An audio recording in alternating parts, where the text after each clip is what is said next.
থানা স্বেচ্ছাসেবক দলের সদস্য সচিব, অত্যন্ত পরিশ্রমিক সাবেক ছাত্র নেতা, প্রাণ প্রিয় বড় ভাই আমিনুর রহমান লিটন ভাইকে সংক্ষিপ্ত বক্তব্য দেওয়ার জন্য অনুরোধ করা হইল।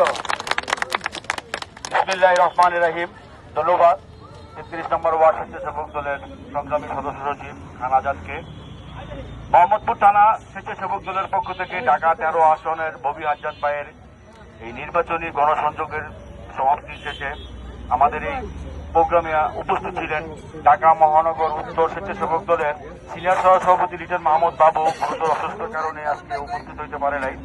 মোহাম্মদপুর থানা স্বেচ্ছাসেবক দলের যুগ্ম আহ্বায়ক আসাদুজ্জামান রুবেল, আহমেদ রিপন, রিয়াজ, সেলিম, শহীদ, হাসান, বেল্লাল, ৩৪ নম্বর ওয়ার্ড স্বেচ্ছাসেবক দলের সংগ্রামী আহ্বায়ক টুটুল, সংগ্রামী সদস্য সচিব মোশারফ, ৩৩ নম্বর ওয়ার্ড স্বেচ্ছাসেবক দলের সংগ্রামী সদস্য সচিব খান আজাদ, যুগ্ম আহ্বায়ক করিম, রাকিব এবং আরো যারা আছে জাহিদ, সবাইকে ধন্যবাদ। এবং ৩৩ নম্বর ওয়ার্ড স্বেচ্ছাসেবক দলের যে নিয়ন্ত্রণ করে সেই সেলিম আমাদের সাথে আজকে আছে। সেলিমকে অনেক অনেক ধন্যবাদ আজকের এই প্রোগ্রাম সাকসেস করার জন্য।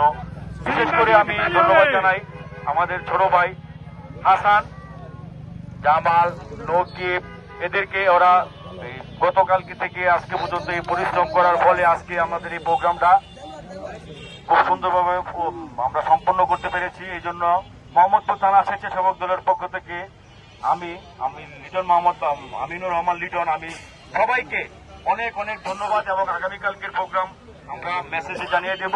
আগামীকালকে প্রোগ্রামের জন্য আমরা এরকম যতদিন ১২ তারিখের আগ পর্যন্ত আমাদের এই প্রোগ্রাম চলমান থাকবে, সবাই অংশগ্রহণ করবেন। এই জন্য সবাইকে মোহাম্মদপুর থানা স্বেচ্ছাসেবক দলের আহ্বায়ক এবং আমি সদস্য সচিব আপনাদেরকে সবাইকে অনেক অনেক ধন্যবাদ। এবং আজকের এই প্রোগ্রাম শেষ করার জন্য